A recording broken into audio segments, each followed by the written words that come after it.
And we are back with the third segment of the GSMC Sports Podcast presented by the GSMC Sports Network.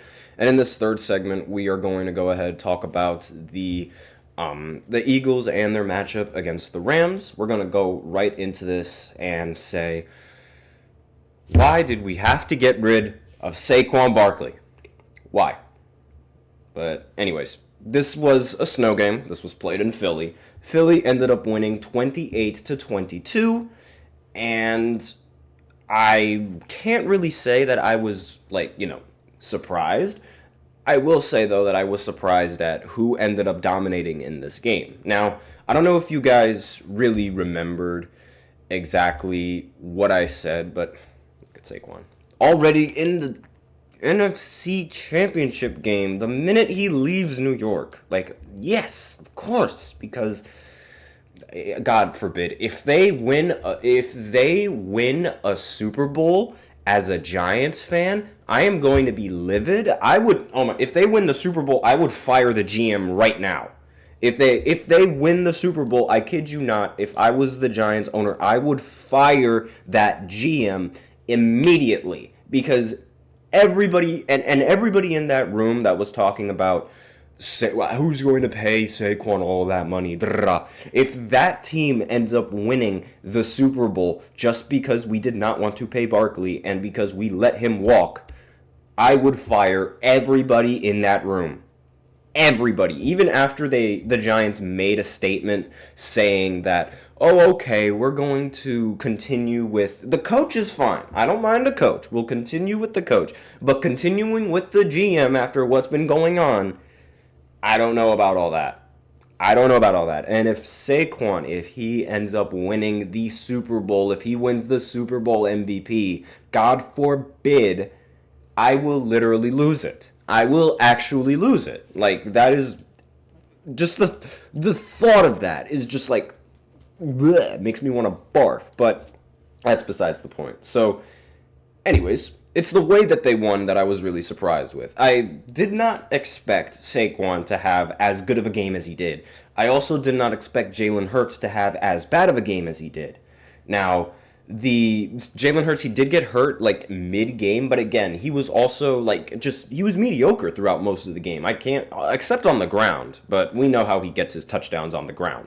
But again, the stat that I was talking about last week was that basically every single running back, the last running backs aside from Saquon that ended up rushing for over 200 yards against an opponent and then played that same opponent in the playoffs were unable to crack over 100 yards on the ground. That was the how should I say, the superstition around this game and Saquon, because as history history tends to repeat itself sometimes.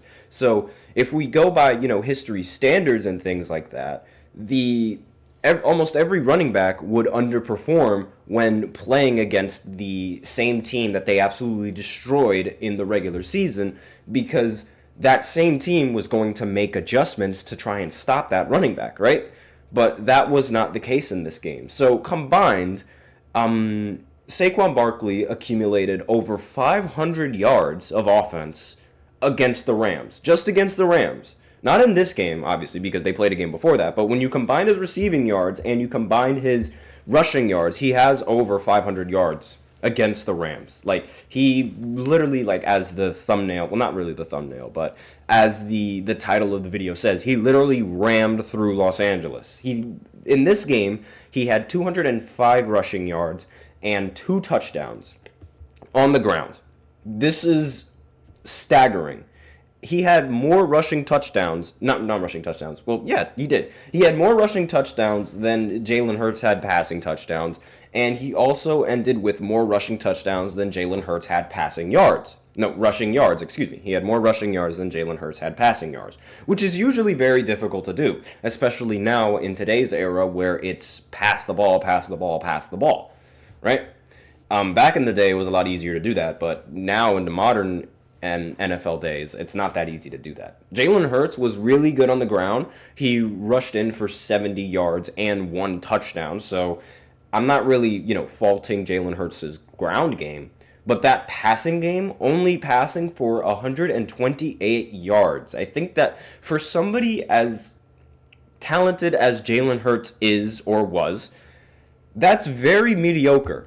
Like, I think that's a very and to Antonio Brown's credit, not Antonio Brown, to AJ Brown's credit, excuse me, he was right. Like, the passing game on this Eagles team has been very lackluster. And it was nothing like what it was when they made the Super Bowl, where Jalen Hurts and the Eagles offense was just on. It seemed like they scored on every single drive with their passing game. And it really stinks because with receivers like Devontae Smith and A.J. Brown, you'd think that this team would have much more traction in the air, but they just could not in this game. And I will say, though, that A.J. Brown, he did get targeted several times, only caught 2 of them, but regardless, this passing game from the Eagles was very, very, very lackluster. They were extremely fortunate that Saquon Barkley is Saquon Barkley and rushed in for 205 yards, because without that, they wouldn't have won the game. Matthew Stafford threw for 324 yards, 2 touchdowns, completely outplaying Jalen Hurts, and also Kyren Williams ended up rushing in for 106 rushing yards. So again, the quarterback play, usually whenever the better quarterback is going to win a playoff game, but that wasn't the case that was not the case whatsoever. So the Eagles, they opened up with a touchdown, then the Rams opened up with another touchdown of their own, but they could not capitalize on the extra point, so the score was 7-6. Then both teams exchanged punts. Then the Eagles decided to score another touchdown, thanks for the help of Saquon Barkley, because of course. And then the Rams responded to that with a field goal going into the... Wait a minute. Oh, no, never mind. It was the Eagles who did not convert on the extra point in the first touchdown that they had. Excuse me, I read that wrong. So the Rams were up 7-6. And then the Eagles took the lead, going up 13-7, scoring a touchdown. Then the Rams, they ended up taking a field goal to make the score 13-10. And then both teams exchanged punts and ended the half. Then they would continue to exchange punts. Then the Rams would take a field goal. Then the Eagles would also take a field goal. Then they would take a punt. Then the Eagles got a safety, which is absolutely disgusting. And ultimately, the Rams ended up getting the ball back. But guess what? The Rams decided to fumble the ball and give the ball back to the Eagles. But guess what? They were only able to drive 5 yards down the field. And they had to take a field goal. Fantastic stuff there. And then the Rams fumbled the ball again, giving Philly another opportunity to score. But guess what? Philly still could not put the ball in the end zone, and they took a field goal. Then the Rams punted after gaining 0 yards. But fear not, Saquon Barkley is here and decided to run all the way down the field for a touchdown and essentially win the game. But it wasn't over just yet. The Rams ended up scoring 22-20 and ended up scoring another touchdown, and then made the score 22-28. Then the Eagles went 3 and out, and the Rams had a chance to win. They had it. But then they lost it. They ended up getting the ball turned over on downs, and thus ending the game. Simply put, if it wasn't for Saquon in this game, then the Eagles would have lost. And simply put, if Jalen Hurts played better in this game, then they probably would have won by a lot more. Because this is a very lackluster offense. Jalen Hurts has been very meh the entirety of this season. I don't know what's up with him, but he has not been the same not really playoff demon, I can say, but he has not really been the same quarterback that he was when he took the Eagles to the Super Bowl. He has not been that same quarterback. I don't know what exactly is going on over there. Maybe it's their coach. I don't know what it is. You Eagles fans, let me know. I have no idea what the issue is, but Jalen Hurts was very, very pitiful. And I don't make fun of Jalen Hurts being bad all that often because I genuinely don't think he's a bad quarterback. Dak is a completely different story. Don't even get me started with Dak. But Jalen Hurts, I can't really say that. I mean, the way I see it, he is just the way I see it, he's a way better Daniel Jones with a way better team. Might be disrespectful, but again, I'm a Giants fan, and they're the Eagles. I don't like them. But that's really all that I have in this game. And Saquon, I miss you. The Giants, I swear to God, if you do not fire every GM in that room, if the Eagles win a championship, I'm going to start a riot. But that's all just jokes. Regardless, that's all that we have in this third segment. I mean, really, the biggest issue from these games is that I don't know who to root for. I don't know whether to root for the Eagles or the Commanders, because both of those teams are very yucky to me.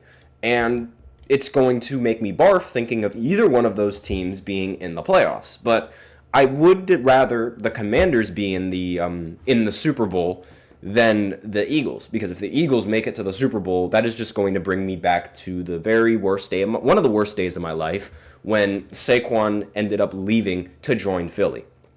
Granted, it wasn't his fault. The Giants didn't offer him anything, but that's just besides the point. We're going to go ahead and go into the break and then go into the fourth segment where I talk about the Chiefs game and basically why everyone was complaining about the Chiefs and their win. So I'll be right back after the short break. Be sure to stay tuned.